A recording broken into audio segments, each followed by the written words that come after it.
2, Angie. Okay, so I'm going to tell you guys how you guys can get a full ride to any college that you want, and you don't have to be like any Olympic athlete. So you should join in the Air Force. So the qualifications first to be in the Air Force, you must be a U.S. citizen, but if there is like a little bit of if you're not a U.S. citizen, you must be a legal permanent resident with a green card. So if you want to be an officer, you have to stop after a Master Chief. And then you need to be between the ages of 17 and 39. You can enlist at 17, but can't actually join until 18. There is benefits to joining at 17. If you join at 17, you can list, when you list your jobs, you can list 9 of them. But if you join at 18, you can only list 1 medical job. They're very popular. And at 17, you can list as many as you want. And then you need a GED or your high school diploma.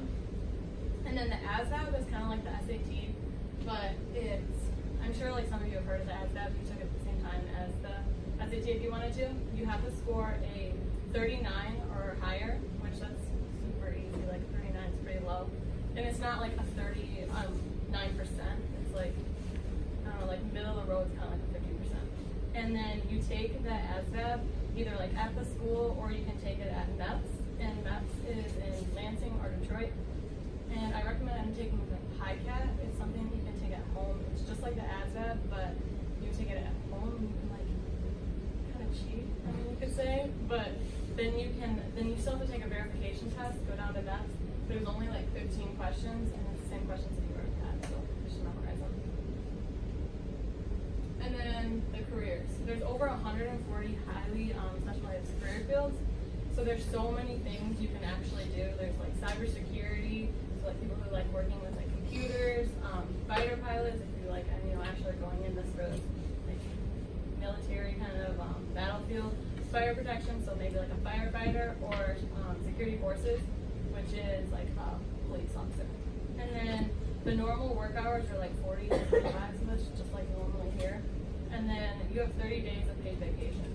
And then this link right here, I just wanted to show you guys how many jobs there actually are. So starting right there, there's so many different job choices that you could choose. So it's not you'd I don't know, I guess I always thought that when you joined the military that it was you had to do something combat or something, but it's not like that.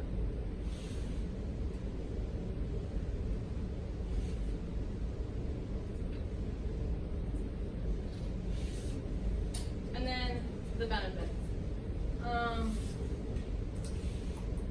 So the healthcare. They're known for the best healthcare. And the first thing my brother did when he got into the military is he switched his healthcare right over to theirs. And I say we have pretty good healthcare. We never have to pay for any medicine or doctor's appointments. It's normally pretty good. But the first thing he did was switch over to theirs. The food and the housing. You live on the base and all your expenses are paid for. You don't ever have to pay for your dorm room, any maintenance or utilities. And then the food allowance is pretty cool. So there's the DFACT, and you get $370 on a lunch card kind of thing each month. And you get to go there and there's so much food. And the money at the end of the month, say you don't use it all, it goes right into your check account, banking account. So if you only spend 300 of the 350, 375, that goes in? Then it's still yours. And then No kidding. You keep getting, every month, the leftover money is yours. And then on the bases, they're called BXs, is kind of the grocery stores, and they're all tax-free and still low prices. You might think oh, tax-free, they just raise the prices then, but it's still all tax-free stuff. And then retirement. You can do the Airman Retire, which is the 20 and out. I'm sure a lot of people have heard of that. You do 20 years of service, you retire, and then you have full benefits. And you can do the thrift savings plan, which is kind of a 401k, and it's each month your payment. It's a small portion goes in there. Recreational things. There's so much to do on bases. There's golf courses, arts and crafts, bowling alleys, tennis courts, indoor and outdoor basketball, soccer fields, track fields, weight room, and swimming pools. And the cool thing about swimming pools is the base that my brother's at, there was water slides there. It was really cool. Shut up. Yeah. Seriously? So, and it's normally all free to use, or pitch can golf on his base for like $10, 18 holes on a card. So it's pretty cheap. Traveling, so I talked earlier about those 30 days of paid vacation. You can actually, as an airman, fly on any like cargo plane for free, anywhere it goes. You can, like a C-130, you can fly on them. And normally like on commercial flights, you get to go on first and you get lower rates. And then your education, that's what I talked about first, is they'll pay for your education, but while you're active duty, you get $4,500 a year. That doesn't sound like a lot, but it's only part-time school anyways. And they'll pay for all your books, but then once you're out, you can go to any college you want as long as you get in. So I mean, if you can't go to if you can't get into Michigan, then they will absolutely pay for it. And then I think a lot of people worry about BMT, which is basic military training or boot camp, and the Air Force is only 7.5 weeks compared to the Navy and the Army, which is 9. The Marines is 12 weeks, so we have the shortest boot camp. PT is physical training. I guess I always thought an idea of people in the military are some big brutes, and you don't have to be. For the Air Force, you do push-ups, sit-ups, and a 1.5 mile run. And in the Navy, you do the same stuff but a swim. Marines is dead hangs, pull-ups, crunches, and a 3-mile run.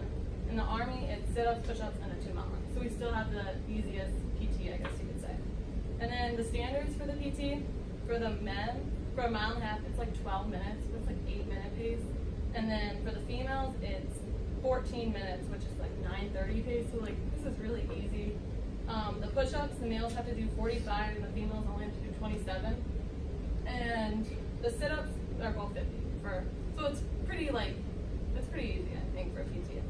And then the food at BMT, you're not eating slop. You eat 3 meals a day, and at the DFAC, there's salad bar. I remember Mitch always talked about desserts and tons of snacks. And then before you go to bed, they always have a snack for you to eat. So I always thought it kind of sounded like summer camp or something. And this is the end. But I actually saw this video. This doesn't actually relate back to mine, really. I mean, but I thought this video was cool because it kind of the military installs this kind of attitude in you. And this is actually a Navy SEAL, but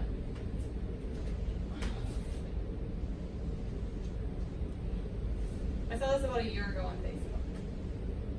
To me, basic SEAL training was a lifetime of challenges crammed into 6 months.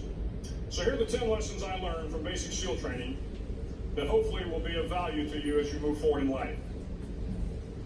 Every morning in SEAL training, my instructors, who at the time were all Vietnam veterans, would show up in my barracks room, and the first thing they'd do was inspect my bed.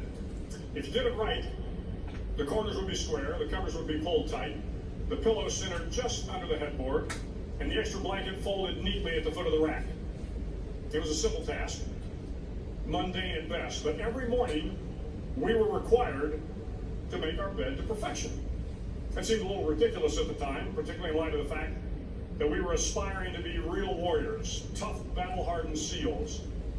But the wisdom of this simple act has been proven to me many times over. If you make your bed every morning, you will have accomplished the first task of the day. It will give you a small sense of pride, and it will encourage you to do another task, and another, and another. And by the end of the day, that one task completed will have turned into many tasks completed. Making your bed will also reinforce the fact that the little things in life matter. If you can't do the little things right, you'll never be able to do the big things right. And if by chance you have a miserable day, you will come home to a bed that is made. That you've made. And a made bed gives you encouragement that tomorrow will be better.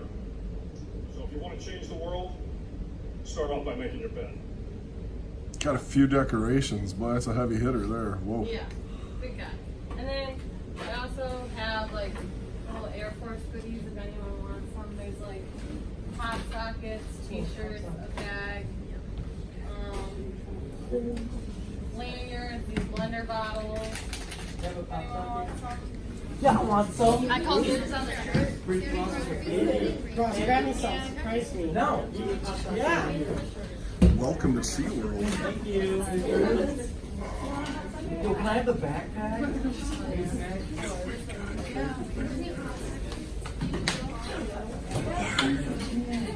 Did you want one? Add it to my mark.